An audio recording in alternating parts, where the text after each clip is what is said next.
जी का स्वागत करें, अपना आशीर्वाद दे देना। मैं आपसे वादा करके चाहता हूँ, नौजवानों को रोजगार दिलाने के लिए पूरी ताकत लगा दूंगा। मीडिया वाले बंधु मेरे साथ खड़े हैं, रिकॉर्ड कर लेना। अगर आपने मुझे यहाँ से विधायक बना दिया तो निश्चित रूप से 200 से 250 किलोमीटर के जो बोर्ड लगे हुए उसको पूरी तरह से मैं खत्म करा दूंगा। जनता पार्टी के जो विधायक है वो मेरे समाज के सम्मान की बात नहीं करता, सर्व समाज के सम्मान की बात उसने नहीं की। उन्होंने हमारी पहचान को मिटाने का काम किया है। धनकौर ब्लॉक हुआ करता था हमारा, बड़े बूढ़ों की आजादी के समय चला आ रहा है।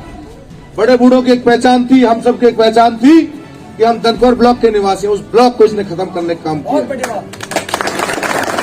हमारे पूर्वज आज तक बहुत एमएलए, एमपी आए, मंत्री आए, किसी की हिम्मत नहीं हुई कि हमारे समाज की तरफ उंगली उठा सके, परंतु इस मौजूदा विधायक ने मेरे समाज के महापुरुषों का अपमान करने का काम किया है। ग्रेनो की चुनावी यात्रा में अभी हम मौजूद हैं जेवर विधानसभा के मुफाड़ गांव में और हमारे साथ हैं बसपा प्रत्याशी नरेंद्र भाटी जी।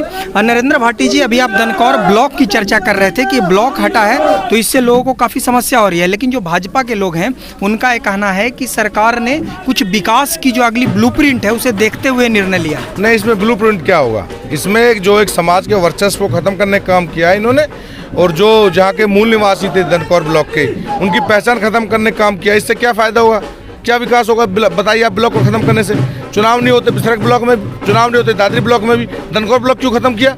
इनकी मानसिकता देखिए कहाँ जा रही है। पहले तो ये मजहब और धर्म के नाम पे लड़ाते रहे, जब मजहब और धर्म से इनकी पूर्ति नहीं पड़ी फिर ये जात पे लड़ाने के लिए आ गए। इनकी मानसिकता आप देखिए, जनता इनको बताने वाली है। नरेंद्र जी, अभी आप महापुरुषों की अपमान की बात कर रहे थे, लेकिन इसमें भाजपा का आरोप है कि जो अभी हाल ही में सम्राट मिहिर भोज से संबंधित जो प्रकरण हुआ कि बसपा और सपा जो विरोधी दल है वो जानबूझकर इस मामले को तुल दो। भाजपा का आरोप है कि सपा और बसपा के जो विरोधी दल है वो जानबूझ करके जो सम्राट मिहिर भोज से संबंधित प्रकरण हुआ उसे तुल दे रहा है। देखिए, जो प्रैक्टिकल में सबने देखा है उसके लिए प्रत्यक्ष के लिए प्रमाण की जरूरत नहीं होती। सारे आप मीडिया ने लिखा, सब लोगों ने प्रत्यक्ष रूप से देखा। और देखिए, इससे पहले भी जो प्रधानमंत्री रहे उन्होंने कभी भी गुजर सम्राट मिहिर भोज के नाम को नहीं छेड़ा। गुजर सम्राट मिहिर भोज के नाम से जो मूर्ति का जो प्रत्यार्पण किया था वो अटल बिहारी वाजपेयी जी ने किया था। और अब की बार ऐसा क्या हुआ कि ये पहले आते हैं और जब यहाँ के मुख्यमंत्री आते हैं और आके बोलते हैं कि उसको नाम को हटा दिया जाता है और अपने भाषण में उनको गुजर सम्राट मिहिर भोज नहीं कहते, तो ये क्या अन्याय नहीं था? कहना चाहिए था उनको। और बाद में हल्ला मचता है, जब मीडिया हल्ला मचाते, सारे संगठन हल्ला मचाते हैं।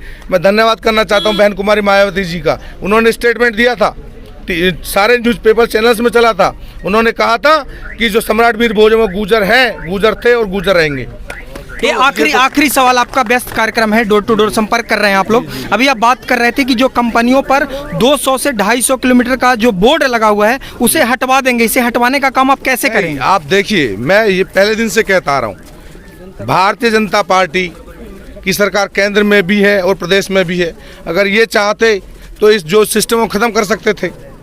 कह सकते थे भाई स्थानीय जो नौजवान हैं अगर उनमें योग्यता है, शिक्षा है तो आप उन्हें रोजगार दीजिए। इन्होंने टैक्स खत्म नहीं कराया। अगर मुझे यहाँ से विधायक बनने का सौभाग्य प्राप्त होता है और मेरी सरकार बनती है तो निश्चित रूप से मैं सारी इंडस्ट्रीज वालों से, प्रशासन से, अथॉरिटी वालों से बात करके ये टैक्स को मैं हटवाऊंगा। और जिनमें योग्यता है, जिनमें शिक्षा है, जो योग्यता रखते हैं वो जॉब कर सकते हैं, उस योग्यता के हिसाब से जॉब दिलाने का काम करूँगा। नरेंद्र जी, आप अपने व्यस्त कार्यक्रम में से बातचीत करने के लिए समय दिए, इसके लिए बहुत बहुत धन्यवाद। जी बहुत बहुत धन्यवाद साहब, बहुत बहुत धन्यवाद। आप से जुड़े रहे ग्रेन न्यूज के साथ। ग्रेनो की चुनावी यात्रा में हम आपको दिखाते रहेंगे जेवर, दादरी और नोएडा विधानसभा से जुड़ी हर एक बड़ी छोटी अपडेट आप इस चैनल पर